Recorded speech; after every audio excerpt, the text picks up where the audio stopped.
Да, большое спасибо, Малик, за предоставленное слово. Вот, я рад всех вас видеть, друзья. Вот, вообще, если где-то полгода назад, если бы кто-то мне сказал, что я через полгода буду выступать на медиаконференции, то я бы сказал, ну, так как у меня основной бизнес это мой паб, ресторан, я бы сказал этому парню больше не наливать. Вот, но жизнь, она тем она интересна, что она непредсказуема. Вот, и ты не знаешь, где какой поворот, когда произойдет. И вот я сейчас стою здесь, как бы, и буду вам рассказывать, буду делиться своим опытом с вами. Значит, вообще, ну, отвечая на ваш вопрос, как получилось, что я оказался вообще в медиа холдинге. Ну, дело в том, что я как предприниматель уже где-то около 15 лет, наверное, как бы работаю. Вот, достаточно, там где-то около 8-10 различных сфер я перепробовал. Вот, там из них там 7-8 были неудачные. Где-то там 3-4 бизнеса получились, как бы дали результаты как бы финансовые. Вот, и в какой-то момент я просто понял, что чтобы двигать бизнесом, надо как бы изучать, надо разбираться, как это все устроено. Вот, и довольно-таки долгое продолжительное время я обращаюсь ко всяким тренингам, компаниям, как бы, и вот изучаю, как управлять бизнесом. Вот, я обнаружил очень интересную штуку, что, конечно, в каждом бизнесе есть вот своя специфика, да, своя такая отраслевая, скажем так, составляющая. Но в принципе подходы к любому бизнесу есть некие универсальные вещи, которые подходят абсолютно ко всем бизнесам. Вот, я думаю, что вот именно вот этот этот пункт, вот, он был как бы неким вот толчком, да, что, на то, что я как бы решился пойти, попробовать свои силы. Значит, еще можно сказать о том, что в тот момент, когда я принял решение куда-то вот попробовать, скажем так, более крупную компанию, у меня в моей вот жизни была такая ситуация, что были бизнесы, там два, они были налажены более или менее, там они много времени у меня не занимали, вот, и было очень много свободного времени. Вот, именно в этот момент как бы я подумал уже о том, что мне вот как следующий шаг для моего развития, мне нужно попробовать себя как управленца более крупной компании. Вот именно в тот момент, как бы тогда вот у меня есть знакомый Зарух, вы, может, его знаете, который знает Медова Баханова. Вот, и вот он мне рассказал, что вот как раз сейчас Мед находится в поиске как бы человека, который бы, потому что он сам, ему достаточно сложно управлять, вот, потому что он в отъездах постоянно издалека. И он вот в поисках этого человека. И вот так, скажем так, звезды все сошлись, вот, и таким образом как бы я и оказался. В принципе, я помню, где-то, по-моему, в октябре прошлого года, когда мы проводили конференцию, мы сидели, говорили с Умедом, и он мне говорил о том, что да, вот ему нужно как-то пересмотреть свой бизнес, пересмотреть свое видение в бизнесе. И он очень хочет, чтобы найти человека, который бы управлял, потому что слишком долго он сам управляет, и у него какой-то застой, и теперь ему замыленные глаза, он не может сделать какие-то реформы, поэтому он очень хочет, чтобы кто-то другой, человек извне, делал это. Да, согласен. Как говорится, не по своей воле человек пришел туда, да? Да, человека пригласили. Наручники они потом сняли, но... Только что так рассказывал. Нет, почему? Это мое решение было. Мое решение, как бы, вполне согласен. Вот, вообще, если говорить о том, как я вообще сталкивался вот в своей жизни с, скажем так, вот, с медиапространством. Первый раз мое такое яркое впечатление было, есть такой фильм, кто его смотрел, называется «Знакомьтесь, Джо Блэк». Мой любимый фильм. Смотрел кто-нибудь? Да. Кто посмотрел, поднимите? Вот, там, значит, рассказывается о владельце одного, значит, такой крупной корпорации, медиа, даже помню название, Parrish Communication. Вот, у них очень сложная финансовая ситуация, как бы, и их компанию хочет купить другая компания, вот, для того, чтобы потом распродать. Я помню, что он сказал такую речь, которая очень меня впечатлила. Он говорил о том, что, конечно, как бы мы живем в Америке, я верю в американскую мечту, да, это как бы идея купить что-то за $1, вот, и продать за $2, да, тем самым заработать деньги, как бы, и вот быть счастливым человеком. Но, говорит, суть вообще нашего дела, скажем так, она в другом. В том, чтобы без прикрас, да, значит, объективно сообщать людям информацию. Значит, не быть пропагандистами, да, вот, и быть именно объективными. Вот, и я как бы вот с этими мыслями, когда первые дни, когда я пришел в компанию, значит, и я рассказал об этом Зебо, ну, вы знаете, да, Зебо Таджибаева все. Вот, я ей говорю, вот мы же так будем сейчас делать, да, вот бесстрастно. Она говорит, ну, примерно так, говорит, ну, вот есть список неких компаний, которые нельзя, короче, самое так, прям однозначно. И там был такой большой список из нескольких страничек. Вот, ну, я бы тогда, если перефразировать эту фразу, то есть беспристрастно, объективно, но с учетом, скажем, некоторых моментов. Вот, ну, да, специфики региона. Вот, ну, как говорится, как бы, если ты не можешь ситуацию изменить, то надо принять ее просто как данность, вот, и двигаться дальше, да, это не причина, как бы, чтобы останавливаться. Значит, вот так называется наша тема, ну, вообще она вот так называлась. Почему-то Лиля решила, что я в этом разбираюсь, вот, вот, и когда она зашла в кабинет, говорит, это самое, что вот есть две темы, как бы, вот, есть технократия в медиа-менеджменте, и еще одна тема была для Зебо. Вот, и сейчас получилось так, что в итоге я выступаю, Зебо нет. Я понял, что это была схема. Как развести меня, да. Вот, кто может отказать Лиле, поэтому вот я здесь стою. Вот, конечно, я глубоко, ну, вряд ли что раскрою по этой теме, но тем не менее какую-то свою мысль я выскажу. В моем понимании, во-первых, что такое технократия, да? Значит, это вот гипотетическое общество, в котором власть принадлежит научно-техническим специалистам. Да? Здесь имеется в виду, что вот есть люди, которые именно специалисты в своей области, узконаправленные, там, программисты, журналисты, какие-то технические сотрудники. Вот. И получается так, что они, значит, скажем так, прогрессируют, занимают довольно-таки важную позицию в компании, и как некое интуитивное такое решение получается, что их потом ставят во главу компании. Как мне кажется, вот этот момент, ну, я вообще считаю, что ничего плохого нет в том, чтобы руководитель имел, скажем так, специфические, глубокие знания в те области, в которые он как бы выступает. Вот. Другое дело, что вот эту ситуацию, мне кажется, хорошо,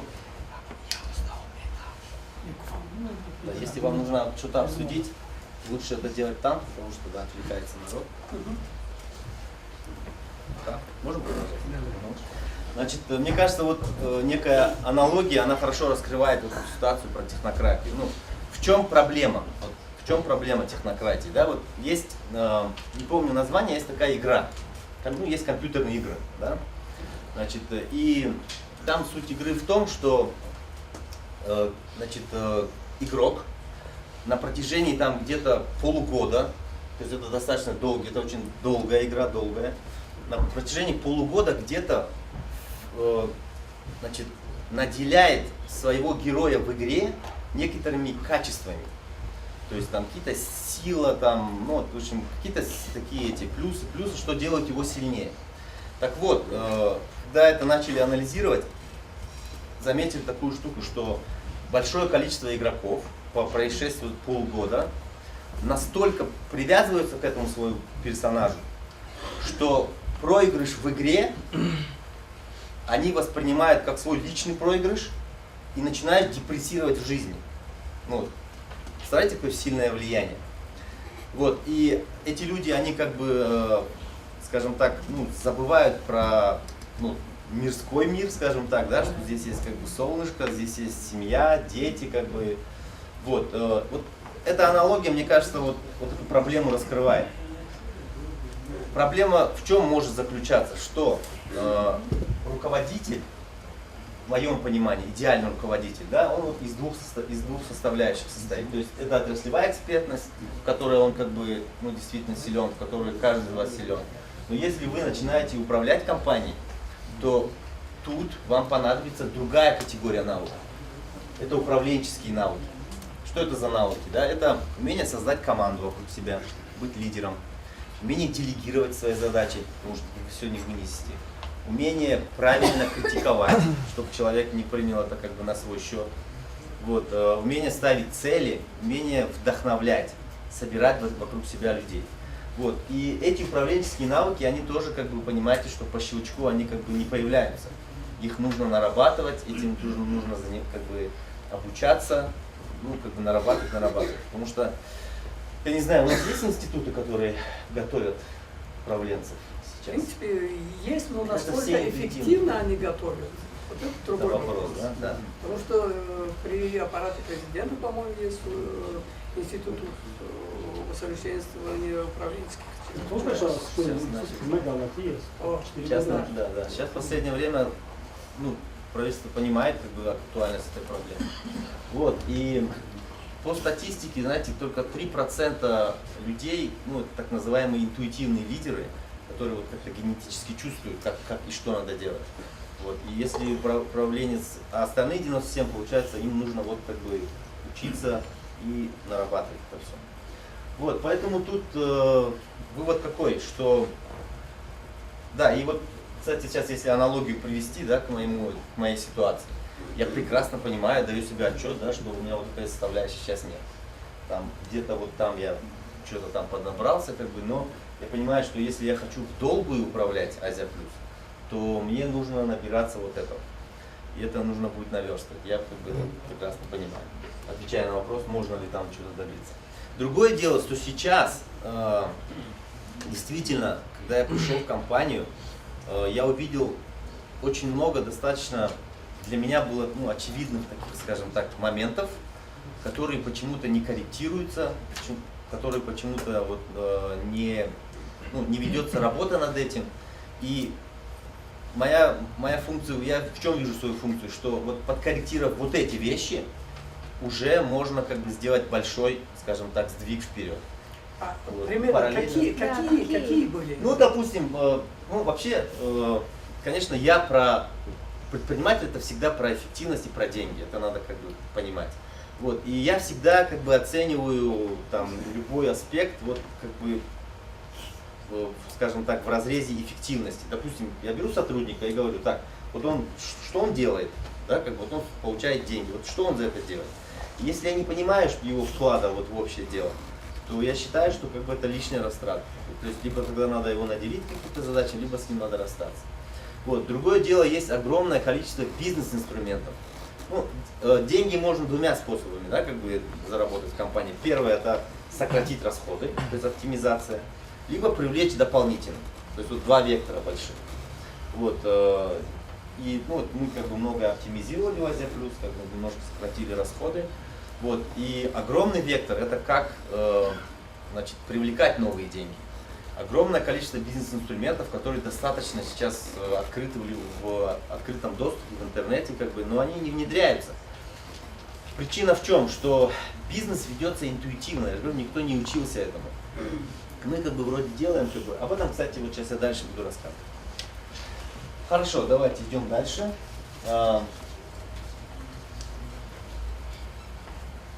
Да, давайте теперь, ну, как бы переходим уже к вот основной теме, как бы, да, моего выступления. Значит, я бы хотел сейчас вам рассказать некоторую, на мой взгляд, достаточно такую универсальную концепцию. Вот, она, я считаю, очень простая. Вот, и если вы ее поймете, то у вас, ну, вот это вот, ну, когда говорят про бизнес, да, вот, делать бизнес, как много литературы про это, как все сложно, там, чем заниматься, команда брала, столько составляющих. И в свое время для меня это тоже была большая проблема. Голова вот так пухла, было непонятно, что и как делать. Вот. И когда я вот столкнулся вот с этой идеей, вот просто все отпало, как бы, и появился некий конструктор, появился такой, достаточно понятный, Вот, и если вы сейчас его тоже поймете, для вас тоже очень многое станет ясно. Для начала несколько таких базовых вещей, да. Ну, я знаю, что как бы медиакомпании, они делятся на два типа, да. Некоторые спонсируются, ну, как бы они имеют бюджет, да, им выделяют, они просто его осваивают, да. Но тем не менее, им, по-моему, не запрещено, да, рекламой заниматься. Или есть такие, где вот есть компании медиа, которым нельзя как бы рекламу размещать у себя? Нет, всем можно. Всем можно, да, как бы дополнительно. Радио Зори, по-моему, нельзя. По-моему, да, Да. по-моему, Там, нельзя. если просто через баннеров, через вот этих роликов нельзя, а так внутри все проблемы, там все реклама. Везде так. Можно разбирать рекламу. Как у вас за плюсы везде. Везде так. Ну вот, тем более тогда. Вот, Кстати, есть там и внутри. в принципе, Некоторые парады, которые там есть, это тоже скрытая реклама. Ну, скрытая. не, ну Это главное, технология, что- да, новейшая технология. Да, давайте примем сначала некоторую такую базовую вещь. Да? Мы скажем, что там, любой бизнес, любая компания, она, скажем так, в порядке, она работает, если деньги, которые поступают, приходы называемые, покрывают все расходы. Еще если немножко остается, это будет прибыль. Можем же это принять, да? Если обратная ситуация, то есть денег не хватает на все расходы, значит, скорее всего, через некоторое время начнутся проблемы. Вы можете отстрачивать эти как бы, платежи, но скорее, со временем это будет вал, и вы, скорее всего, обанкротитесь. Вот, поэтому задача на самом деле очень простая, чтобы приходы были больше, чем расходы. Эта задача к любому бизнесу применима. Теперь, приходы, ну, те же продажи, да, то есть мы, те деньги, которые мы генерируем, это продажа. Мы продаем нашу компанию рекламодателям. Вот, и как чуть старая таджикская поговорка, продажа — это сердце любого бизнеса. Действительно, если нет продаж, то как бы, двигаться достаточно не будет. Вот, теперь, в чем заключается вообще проблема? Большая проблема. Мы все каждый день приходим на работу, на свои рабочие места и совершаем огромное количество всяких действий. Ну, вроде это наша работа, вроде мы приходим, выполняем ее. Там тот же руководитель совершает очень большое количество действий. Но все ли эти действия являются правильными? Все ли эти действия являются эффективными? У вас не возникает такого ощущения, что вот вроде вы что-то делаете, как бы, ну и что, как бы, а что изменилось? Ну, то есть ничего не меняется. Вот, это такой так называемый, вот видите, как бы очень много работы, но не факт, что на выходе потом денег стало больше. Это так называемый интуитивный подход. Мы все им как бы, ну, как сказать, болеем, что ли, скажем так. Вот, и это совершенно нормально. Вот, но есть другой подход. Это вот тот самый конструктор, о котором я хотел вам сегодня рассказать. Мы говорим, что любой бизнес, абсолютно любой, вот возьмите Газпром, медиа, ПАП, и как бы любой бизнес, на любой бизнес можно смотреть через 4 показателя. Еще раз говорю, он есть у любого бизнеса. Вот эти показатели. Давайте разберемся, что это за штука. Первый показатель — это лиды, так называемые, ну, от английского слова lead. Это, по сути, потенциальные клиенты. То есть те люди, которые, в принципе, могут у вас купить. Любой человек может купить какой-то продукт. И общее количество потенциальных клиентов мы называем лидами. Ну, вот, допустим, на страничке Facebook в Азии Плюс там 30 тысяч человек. Вот, это все потенциальные люди. Да? Если мы какое-то рекламное сообщение на страничке в Facebook выложим, то есть гипотетическая, теоретическая возможность, что кто-то из них как бы отреагирует и купит. Понятно, да? То есть это потенциальные люди, которые могут купить. Следующий показатель – конверсия. Значит, что такое конверсия? Это та эффективность, с которой мы эти лиды перерабатываем в покупки. Пример. Вот здесь, да, допустим, вот я опять пример из Фейсбука. Допустим, вы разместили там на этой страничке какое-то там предложение о покупке. Если из 30 тысяч человек, допустим, 300 человек откликнулось и купило у вас что-то. Допустим, разместила там под Новый год рекламу о своем ресторане. Это пример просто. Вот, то есть если из 30 300 купила, то конверсия 1%. Если купила 3000 человек, то конверсия 10%. Ну, еще пример давайте. Ну, вот приведем. 1% это хорошо или плохо? Это просто есть. Это просто показатель. Мы сейчас просто Это разбираем было. показатель. Да, ну, конверсия, допустим, может быть на примере там, розничного магазина. Да? Допустим, около розничного магазина там, за 1 час, допустим, проходят 1000 человек. Из этих 1000 человек, значит, туда, наверное, зайдут 100. Ну или там, или 50 человек. Если решать, только 10. Да, из них там 10 покупает, совершенно верно. То есть, если 1000 прошло, 10 купило, то конверсия 1%. Значит, не есть, да, в это время. Что вы имеете в виду? Ну, дело в том, что они существуют. Да, они покупатели имеете в виду? Это не вижу, ну, и я про товар говорю, про магазин, про компанию. Мгм. Понятно. Ну, в общем, вот конверсия. Понятно, да, что такое конверсия? Да. Хорошо. Идем дальше. Теперь, эти люди, они как бы у вас купили 1 раз. Да? Теперь, и тут теперь есть вероятность того, что из этих людей, которые купили у вас 1 раз, они становятся вашими клиентами и будут покупать у вас теперь постоянно. Так вот, как часто они у вас будут покупать, это называется количество покупок, ну, вот таким значочком как бы обозначено.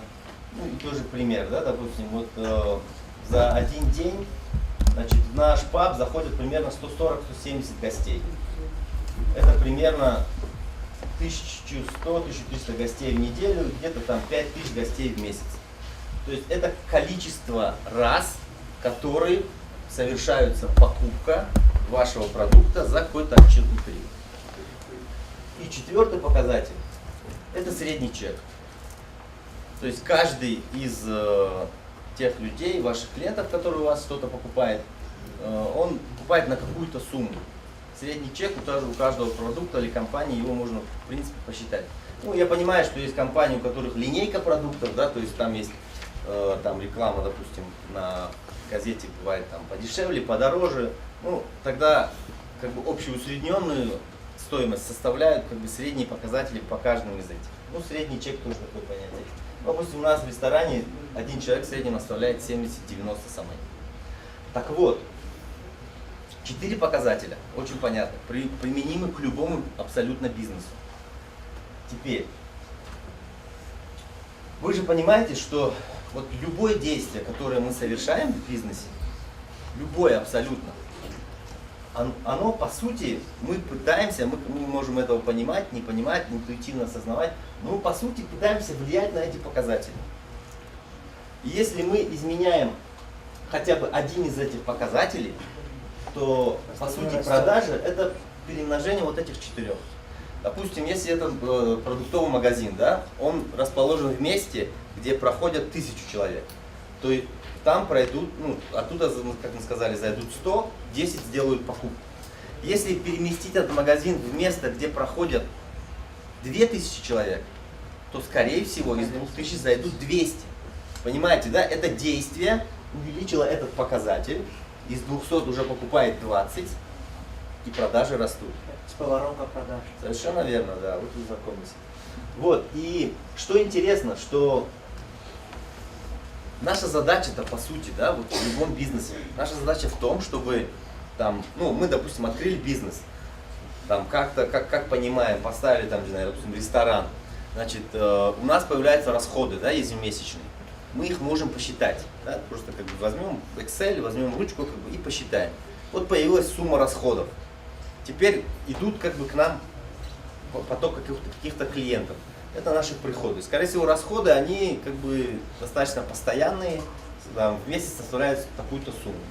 Наша задача, чтобы вот эта вторая составляющая по приходам была больше, чем расходы. Как это увеличить? Увеличивая один из этих показателей. И по сути, получается, что теперь суть любого бизнеса можно свести к 2 действиям всего. Вот весь бизнес про который так много говорят, так много всего, вся его суть в двух действиях. Давайте, кстати, попробуем этот.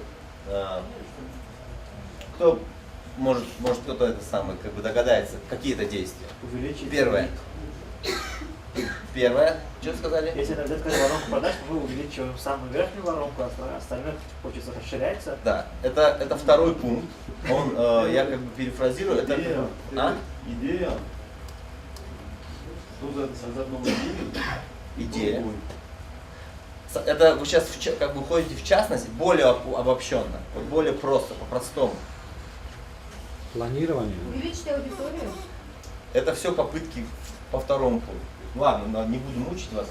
Первое, то есть два действия, да, вот все, весь бизнес сводится к двум действиям. Первое, где написалось, Окей, это замерять эти показатели. Их надо замерять. Питер Друкер сказал, да, что мы не можем управлять тем, чего не можем измерить. Действительно, когда возникает какой-то вопрос там, о правоте или неправоте, если нет критериев, да, оценочных, то очень сложно, как бы, это. Ни один спор еще в пабе, который был между двумя людьми, не закончился тем, чтобы кто-то принял другую сторону. Вот. А хотя на самом деле надо это, просто критерии вывести.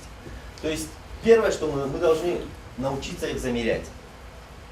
Отладить системы, которые замеряют эти показатели.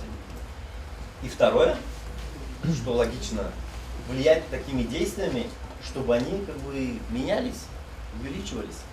Вот. И тут появляется очень такой классный фильтр вот, относительно тех действий, которые мы совершаем, да, в бизнесе. Вот совершили действие какое-то, вот, придумали идею, как Ширали, да, сказал там, сделали ее. Эти штуки это индикаторы. То есть ваше действие было пустое, или оно, если что-то увеличилось, значит супер. То есть увеличение этого автоматически рождает увеличение продаж. Если мы просто увеличим средний чек, а все остальное получается уменьшится, это же тоже будет хорошо, нет? Конечно, будет хорошо. То есть мы уменьшаем другие показатели, но при этом один есть на высоте. Почему вы уменьшаете такие показатели? Они остаются такими же. Увеличивая средний чек, или уменьшается. Потому что цена отпугивает покупателей. Это вы должны сопоставлять. То есть вы хотите просто поднять цену? Например, вот у меня есть, скажем, бизнес недвижимости, элитной недвижимости. То есть у меня лид вот такой вот. И как бы Во-первых, ваши лиды это не те лиды, которые дешевые покупают. Да. Это надо понимать. Да, вот да. У вас есть определенное количество лидов. Да, и их как бы увеличивать сложно. Если мы просто увеличим средний, это как бы неэффективно. Если мы просто увеличим средний чек, мы получаем больше денег за меньшее количество покупателей. Средний чек можно увеличивать не только за счет цены, Да, а за за счет счет оптимизации. за счет оптимизации. Да, сократите расходы, чтобы у вас... Сократить расходы, чтобы цена уменьшилась. Но это- А если вот это все перевести на язык медиа, на примере медиа, не там квартиры продавать, Ну, давайте не давайте ресторан, попробуем. а медиа. Давайте попробуем. Мы пишем очень интересные вот статьи, да? Значит, посты на Facebook. Что мы увеличиваем? Мы увеличиваем вот количество людей. Да. Сейчас вот, допустим, заходят в день на страничку Азерпресс, такой есть, как помнишь, 50-60 тысяч, да? На сайт. На сайт, да. Вот. Если будут заходить 100 тысяч, как вы думаете, как бы это увеличит? Вырастет конверсия.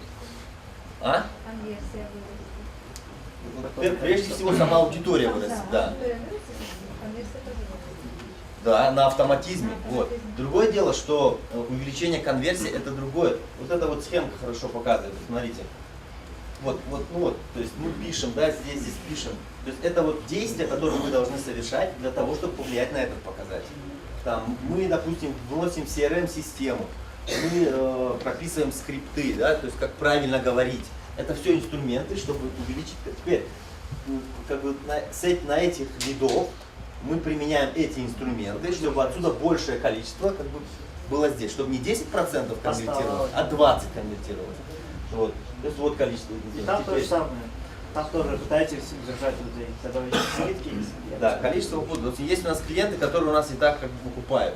Мы делаем акции, скидки для того, чтобы они теперь как бы они так размещаются 2 раза. Мы говорим, давайте там мы вам сделаем скидочку там и так далее, и так далее.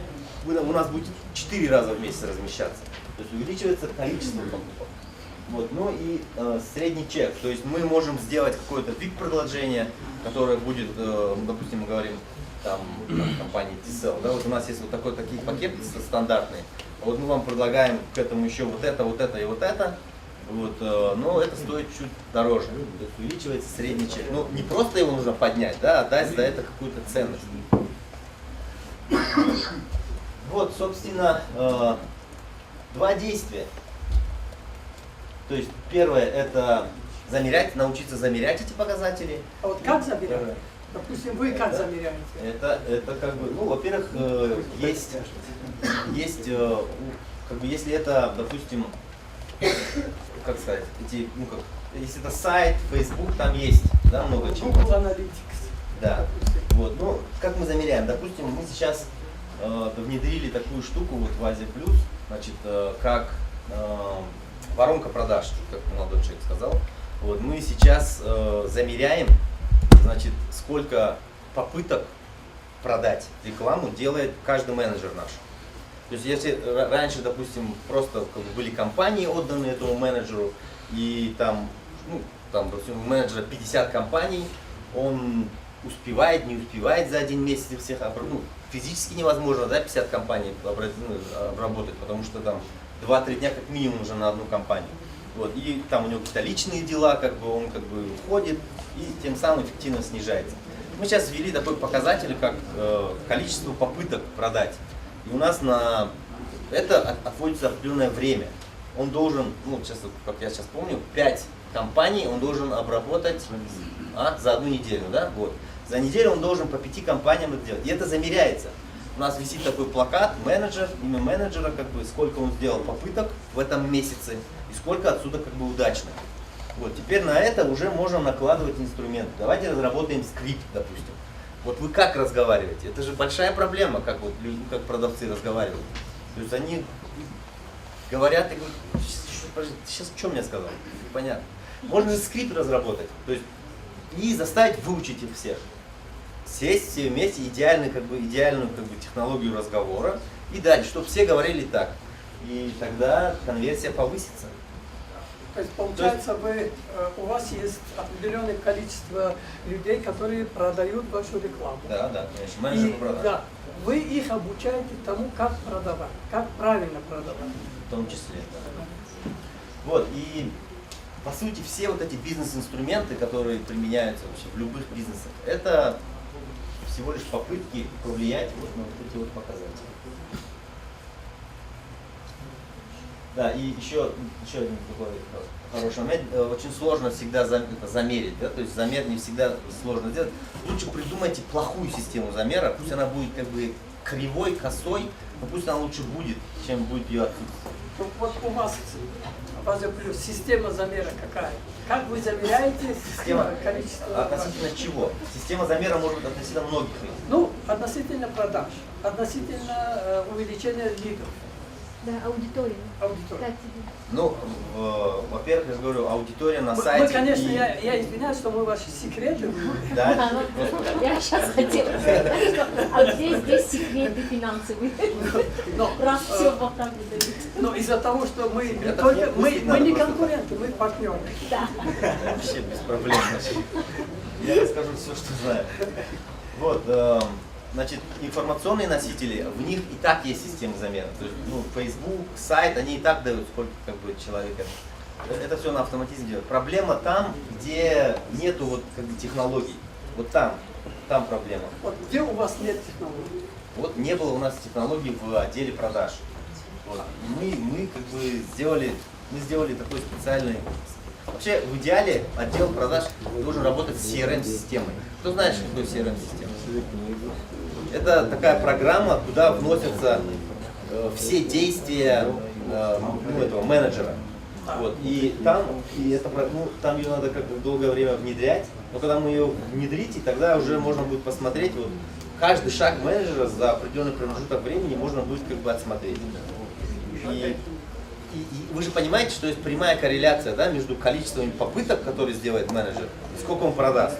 То есть, если он сделает 10 попыток, он продаст 1, допустим. Или когда он сделает 100 попыток, скорее всего, он продаст 10. Да.